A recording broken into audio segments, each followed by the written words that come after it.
Hi friends and welcome back to my channel. Today I will be doing a video that you perhaps have seen before, and that's these books will self-destruct in 12 months.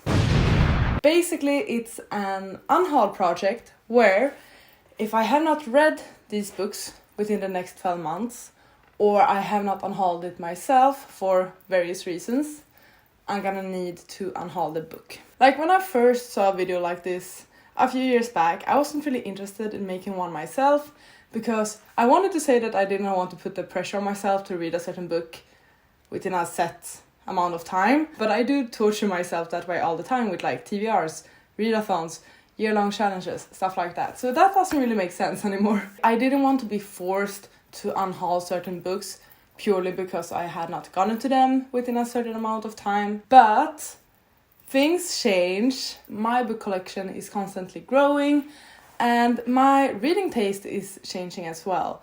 And I want to curate my bookshelves to match that. I am gonna be sharing 10 books today that if I have not read them or unhauled them myself before the 1st of November of 2023, I'm going to get rid of them. I'm quite nervous about this one because I have some popular books on here, I have some special editions on here, and it's gonna be interesting. I also mentioned that my reading tastes change. So for example, I don't read as much YA as I did like 2 years ago.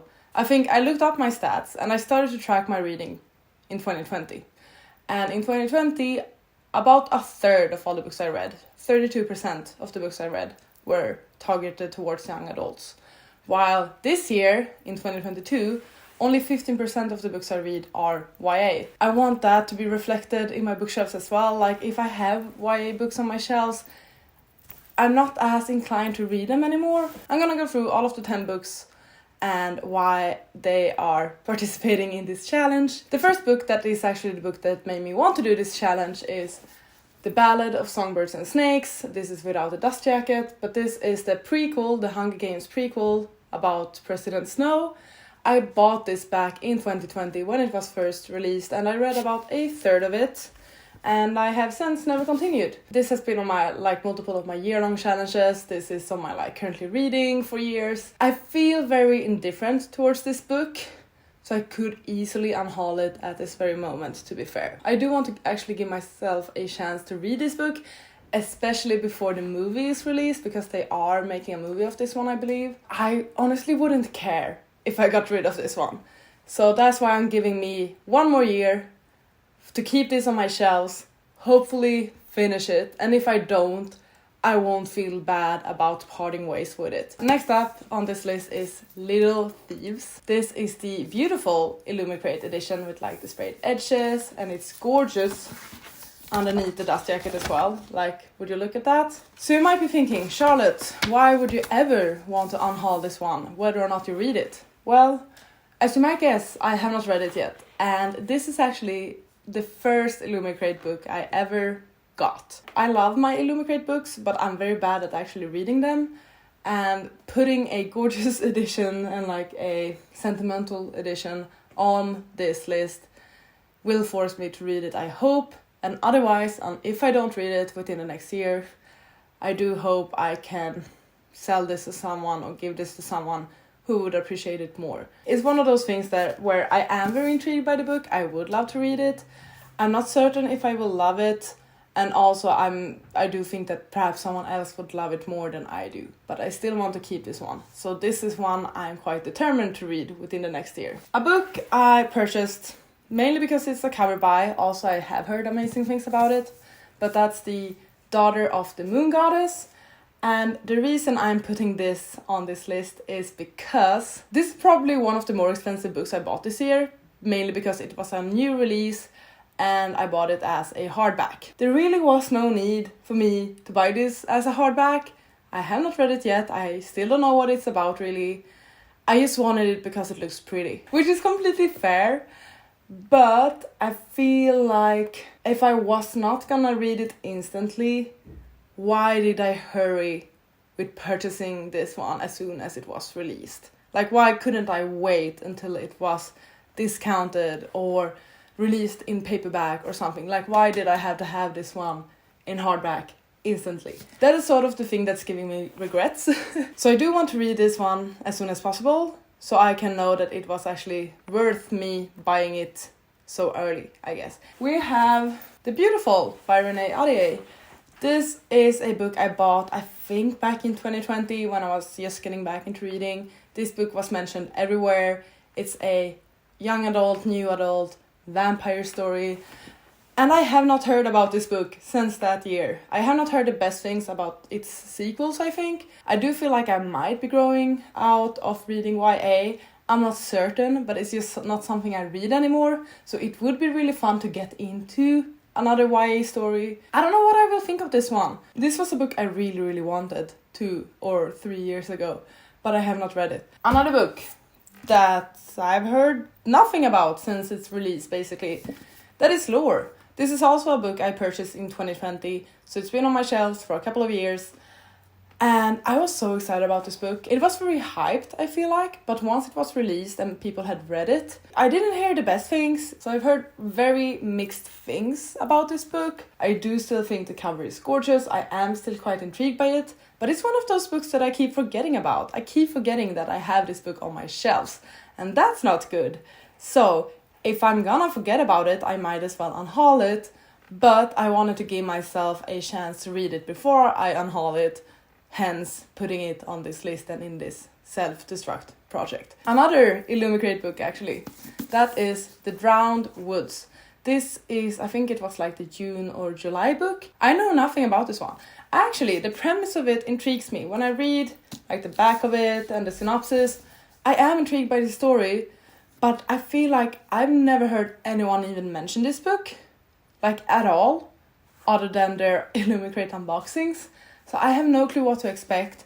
And because of that, even though I like the sound of it, it is sort of the book amongst my Illumicrate books that I'm the least interested to pick up. When I do read the synopsis, I get excited. So I do feel like I would like this one, but once again, amongst my Illumicrate books, this is probably one of the more forgettable ones for me. Next up, we have a Swedish book called Factfulness. I do believe this one has been translated. Basically, this is 10 explanations to why you are wrong about the world and why the situation is far better than you believe. This one was published in 2018. I've seen it everywhere, in basically every bookshop since.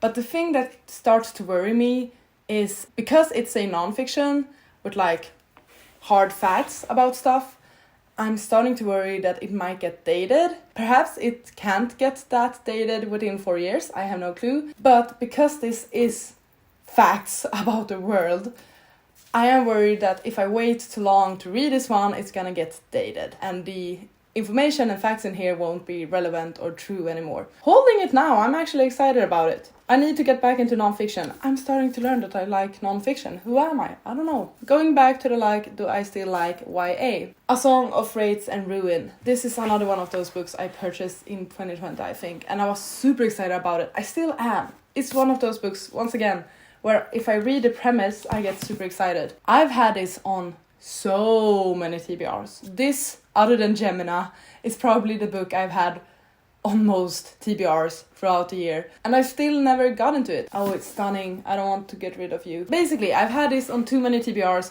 It's a YA. I'm not certain if I will like it, but holding it in my hands, it pains me to think that I might get rid of it because it is beautiful. I need to read it within the next year.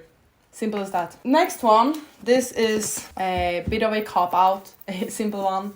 It's Start Your Own Fucking Brand. This is by the founder of the Nudie Jeans brand. And the reason this one is on the list is because I have 2 copies of this book. I got one as a gift from my brother, and the second one I got from the store when they took too long to deliver me my pants or something.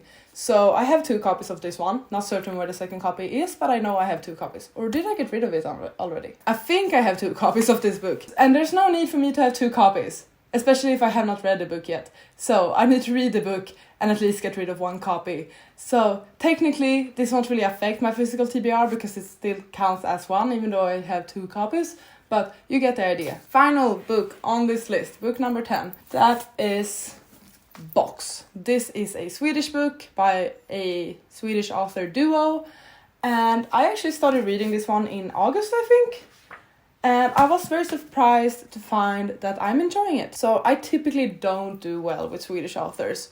There's only one Swedish author I've enjoyed this far. We all know his name. I have a bad record with other Swedish authors. So why did I get this book as a hardback? Well, it was on sale and I also love the color red, so it's not really a difficult question to answer, but I could have easily bought this as a paperback or something instead, but now I have it as a hardback. It's taking a lot of space. At first I sort of regretted it because once again I'm very skeptic to reading Swedish authors, but I read 50 pages, which is not a lot, I know that, but I read 50 pages and from what I read I am enjoying it. So I need to get back into it. I need to finish this book so that I can keep it and actually continue with the story as well. I don't know why this is on the list. Probably to force me to actually finish my current read and prove that I sometimes do enjoy Swedish authors that are not named Fredrik Backman. So there we have it. 10 books I need to read or unhaul myself before the 1st of November of 2023. Otherwise, I'm gonna need to get rid of them. Multiple of these books I genuinely want to read and I genuinely care about. A few of them I am quite indifferent towards. Hopefully, this will actually motivate me to read these books. Otherwise, I will be very upset next year. That's it for today's video. Thank you so much for watching. I really hope you enjoyed. Please take care and I'll see you on the next one. Goodbye! You gotta just go for it. Don't think about what comes